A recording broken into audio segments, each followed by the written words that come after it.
সম্মানিত ভিউয়ার্স, কেমন আছেন সবাই? আশা করি আল্লাহর রহমতে ভালো আছেন, সুস্থ আছেন। আপনাদের সাথে আমি রয়েছি মোহাম্মদ রাশেদ মোশাররফ, শিক্ষক নিবন্ধনধারী, কারিগরি শিক্ষা ও trade instructor, Itna, Nurpur DD Madrasa, Itna, Kishoreganj. সম্মানিত ভিউয়ার্স, আপনারা দেখছেন রাশেদ এডুকেশন টিভি।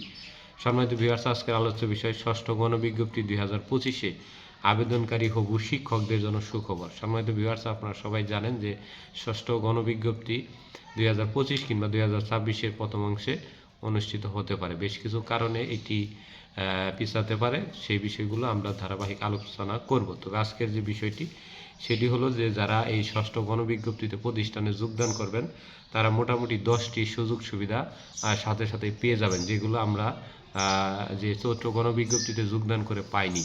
তো এই 10টি বিষয় সংক্ষিপ্ত করে আপনাদের মধ্যে তুলে দিলাম। প্রথমটি হলো ইএফটি। আপনারা সবাই জানেন যে মাওসীভুক্ত স্কুল অ্যান্ড কলেজে 2025 সাল থেকে ইএফটি সেবা চালু হবে, অর্থাৎ আপনাদের এই কমিটির মাধ্যমে সিগনেচার দিয়ে তারপরে দীর্ঘদিন কমিটির সভাপতি সেক্রেটারি উপস্থিত না থাকলে বেতন হয় না, এই সিস্টেমটা আর থাকবে না। একেবারে আপনার মাসের প্রথম দিক অংশেই বা সরকার যখন অনুমোদন দিবে তখনই আপনারা বেতন পেয়ে যাবেন, অর্থাৎ এখন আর ওই সভাপতির সিগনেচারের জন্য আপনাকে অপেক্ষা করতে হবে না। তো এটি একটি বিশাল সুবিধা, অর্থাৎ আপনাকে যেই সহজে আপনার বেতন বন্ধ করতে পারবে না। এটি একটি বিশাল হয়রানি ছিল। দেখা যায় যে একটি বেতন করাইতে গেলে সভাপতি কোথায় আছে তাকে খুঁজে নেওয়া যায়, দেখা যায় সে 2 দিন ঢাকা চলে গেছে, দেখা যায় 2 দিন পরে আপনার বেতন হচ্ছে, আসার পরে সিগনেচার না দিলে বেতন হয় না। তো এই ক্ষেত্রে আপনারা ইএফটি পেয়ে যাবেন। এটি বিশাল, যেটি সরকারি চাকরিজীবীরা পেয়ে থাকে, কোনো প্রকার হয়রানি সম্মুখীন হতে হবে না। 2 নম্বর হলো বদলি পেয়ে যাবেন। 2025 সাল থেকে আপনারা সবাই জানেন যে অক্টোবর এবং নভেম্বর মাসের দিকে, প্রতি বছর অক্টোবর নভেম্বরের দিকে আপনারা বদলি আবেদন করে ডিসেম্বর মাসে যোগদান করতে পারবেন। অর্থাৎ ষষ্ঠ গণবিজ্ঞপ্তিতে যারাই যোগদান করবেন, কোনো প্রতিষ্ঠান পছন্দ না হলে 2 বছর পরে বা 3 বছর পরে আপনারা প্রতিষ্ঠান চয়েস করতে পারবেন। জীবনে 2বার যে আমাদের বদলি নীতিমালা রয়েছে, সেই নীতিমালা অনুযায়ী স্কুল এবং মাদ্রাসা ধাপে ধাপে কারিগরিও চালু হবে। তো এটি আপনারা বদলি হতে পারবেন। তারপরে হলো মহার্ঘ ভাতা। 2025 সালে যে কোনো সময় থেকে আপনাদের মহার্ঘ ভাতা চালু হবে। যদি আপনারা 2026 সালে যুক্ত হন, অটোমেটিক মহার্ঘ ভাতা আপনাদের অ্যাকাউন্টে আসবে। তারপরে কারিগরি আবেদন এমপিও, যারা যেমন এসএসসি ভোকেশনাল বা আখিল ভোকেশনাল বা বিএম ভোকেশনাল থাকবেন, তাদেরকে কিন্তু আগে 32 ধরনের কাগজ দিয়ে প্রায় 6 মাসের পরে এমপিও হতো। এটা আর এখন হবে না। আপনার 3 মাসের মধ্যে মোটামুটি ষষ্ঠ গণবিজ্ঞপ্তিতে যারা যোগদান করবেন অনলাইনে আবেদন করে এমপিওভুক্ত হতে পারবেন। এবং বকেয়ার জন্য যে নীতিমালা চেঞ্জ, এটিও হতে পারে, বকেয়া সহ পেতে পারেন, যেটা ষষ্ঠ গণবিজ্ঞপ্তি কারিগরি। তারপরে আপনার এই ষষ্ঠ গণবিজ্ঞপ্তি 2025-26 যে পদগুলো থাকবে, এই সবগুলো পদই এমপিওভুক্ত পদ, কিন্তু এর ভিতরে হয়তো অনেক সময় আছে কিছু নন এমপিও বা প্যাটার্ন জটিলতা বহির্ভূত কিছু পদ এসে যায়।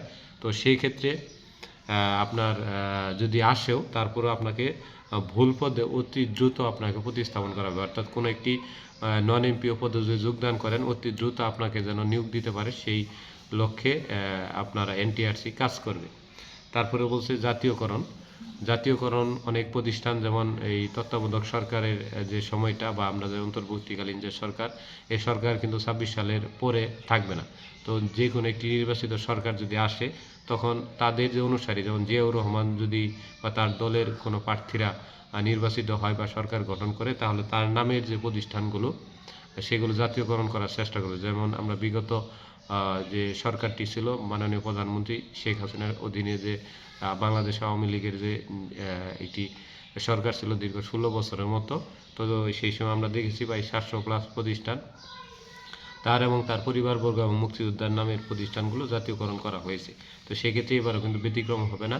তো আপনারা যখন ষষ্ঠ গণবিজ্ঞপ্তিতে আবেদন করবেন, ভাববেন যে আগামী যে দলটি ক্ষমতায় আসবে তাদের নামের প্রতিষ্ঠাতা বা তাদের পরিবারবর্গের নামে যদি কোনো প্রতিষ্ঠানগুলো থাকে, সেগুলো যদি মানে ভাঙ্গাচোরাও থাকে, যদি জাস্ট এমপিওভুক্ত থাকে, তো সেইগুলো প্রতিষ্ঠানে আবেদন করবেন, অতি দ্রুত জাতীয়করণ হতে পারে। এটা একটা টিপস হিসেবে আমি আপনাদের বলে দিলাম। তারপরে আপনারা সবাই জানেন যে পেনশনকালীন যে টাকাটা, অর্থাৎ আপনি যদি 30 বছর চাকরি করেন, তাহলে আপনার মাসে এই চাকরির লাইফে 105 মাস বা 100 মাসের মতো একটি এককালীন টাকা পাওয়া যায়। তো এই এককালীন টাকা যারা 2026 বা 25-এর দিকে ষষ্ঠ গণবিজ্ঞপ্তির মাধ্যমে যুক্ত হবেন, তারা দেখা যায় যে মানে 50 বা 55 সাল বা 60 সালের দিকে যদি যোগদান করেন, সব প্রতিষ্ঠান জাতীয়করণ হয়ে যাবে এর ভিতরে। যদি জাতীয়করণ নাও হয়, পেনশন সিস্টেমটা আধুনিকায়ন হবে, অর্থাৎ আপনারা অবসর নেওয়ার 1 মাসের মধ্যে আপনারা টাকাগুলো পেয়ে যাবেন, যেটি 2030 সালের আগে যারা এই প্রতিষ্ঠানগুলো থেকে অবসর নিচ্ছে তারা কিন্তু এই টাকাগুলো তুলতে তাদের 3-4 বছর সময় লেগে যাচ্ছে। তো এটি আস্তে আস্তে একটু করে আধুনিক হচ্ছে। আশা করা যায় 2050 সালের মধ্যে এগুলো সম্পূর্ণ ক্লিয়ার হয়ে যাবে এবং আপনারা জাতীয়করণ কিংবা এককালীন যে টাকাটা এটি অতি সহজে তোলা যাবে। আর তারপরে যে বিষয়গুলো হলো, এর সাথে আবার নতুন একটি সরকার আসলে আপনারা সবাই জানেন যে জাতীয় বেতন স্কেল 2015-তে বেতন বৃদ্ধি করা হয়েছিল। তো মহার্ঘ ভাতা দিল, মহার্ঘ ভাতা কিন্তু বেশি দিন টিকবে না। সেই ক্ষেত্রে নতুন কোনো সরকার আসলে দেখবেন বলে আরেকটি নতুন জাতীয় স্কেল 2015 পরিবর্তে হয়তো 26 থেকে 2030 সালের মধ্যে একটি নতুন জাতীয় স্কেল আইসা পড়বে, জাতীয় বেতন স্কেল আসবে। তখন সেই স্কেলটি কিন্তু আপনারা অটোমেটিক পাবেন। তো এই আশা করা যায় এই প্রায় 8 থেকে 9 ধরনের সুযোগ সুবিধা নিয়ে আপনারা এই ষষ্ঠ গণবিজ্ঞপ্তি 2025-26-এর মধ্যে যুক্ত হতে পারবেন। আশা করি ভিডিওটি বুঝেছেন। ভিডিওটি ভালো লাগলে অবশ্যই লাইক, কমেন্ট, শেয়ার দেবেন। ধন্যবাদ সবাইকে।